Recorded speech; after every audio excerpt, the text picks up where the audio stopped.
আসসালামু আলাইকুম সবাই কেমন আছো আপুরা? আলহামদুলিল্লাহ আমি ভালো আছি। আজকে বাচ্চাদের মনে হয় সবচেয়ে ইম্পর্টেন্ট মোহরার কাটিংগুলো কিন্তু খুব ইম্পর্টেন্ট, এবং এই মোহরার কাটিংগুলো খুব মনোযোগ দিয়ে দেখবা। হ্যাঁ, বাচ্চাদের মোহরা কাটতে গেলেই ঝামেলা, দেখবা যে কোনোটায় টান খাচ্ছে, কোনো বড় হচ্ছে। আসলে কি, আমরা বড়দের ড্রেস বানানোর জন্য মোহরার একটাই কাটিং স্কিল, একটাই, কিন্তু বাচ্চাদের 4-5 ভাবে মোহরা কাটিং করা যায়। তারপর প্রত্যেকটাই শেয়ার করবো। প্রত্যেক দিন রাত 8টা বাজে ক্লাস চাইবা, তাইলেই বুঝতে পারবা। হ্যাঁ, আজকে একটা দেখাবো। আচ্ছা, আজকে দেখাবো যে বাচ্চাদের ড্রেসে তালপাট কাটিং করা যায়। হ্যাঁ যায়। তোমার বাচ্চা যদি শুকনা না হয়, কারণ শুকনা বাচ্চার একরকম কাটিং, তোমার বাচ্চা যদি মোটামুটি স্বাস্থ্যের না হয়, তোমার বাচ্চা যদি বাড়ন্ত বয়সী বাচ্চা হয়, তাইলে তুমি সেই বাচ্চার জামাতে তালপাট কাটতে পারবা। ওকে, আচ্ছা, তো চলো আজকে বাচ্চার জামার তালপাট কাটিং করে দেখাই। বাড়ন্ত বয়সী কেন বলছি, আশা করি বুঝতে পেরেছো আমার মায়েরা। তোমাদের বাচ্চাদের জন্য জামা বানাইতে হবে না, এই ইম্পর্টেন্ট বিষয়গুলো জাইনা রাখো।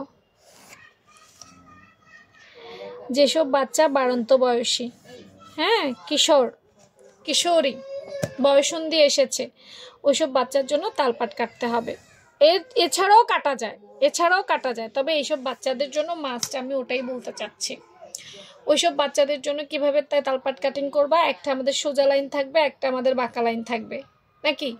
সোজা লাইনটা হচ্ছে আমাদের মোহরা। এই যে দেখো, এইটা হচ্ছে কি আমাদের মোহরা, এটা মনে রাখতে হবে। তো প্রথমে আপু মোহরা কেটে ফেলি।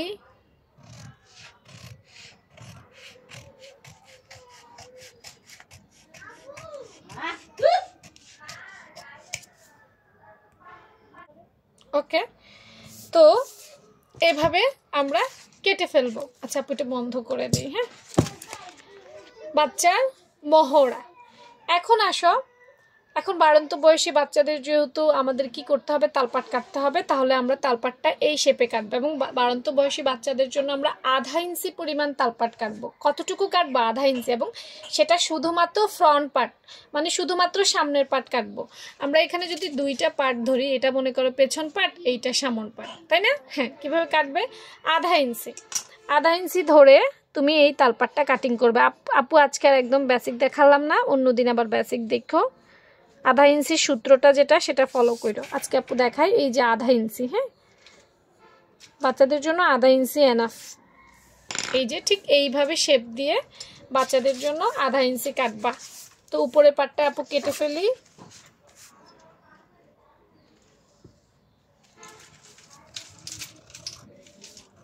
খুব সুন্দরভাবে শেপটা দেওয়ার চেষ্টা করবা। 1/2 ইঞ্চি থেকে বেশি দিবা না, কারণ 1/2 ইঞ্চি থেকে ওদের বেশি লাগবে না।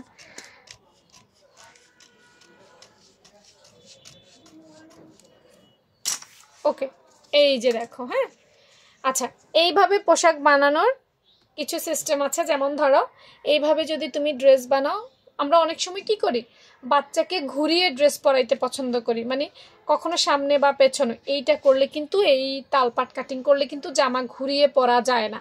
তোমরা এই বিষয়টা জানো কিনা আমি জানি না। তালপাট কাটিং করে ফেললে সামনে যেটা শুধু সামনেই পড়তে হবে, পেছনে যেটা শুধু পেছনেই পড়তে হবে, ঘুরিয়ে পরা যাবে না। ঠিক আছে? তো আজকে বাচ্চাদের কি মোহরা এবং তালপাট দেখালাম। নেক্সট ক্লাসের জন্য অপেক্ষা কইরো। আজকের জন্য এখানেই শেষ। আল্লাহ হাফেজ।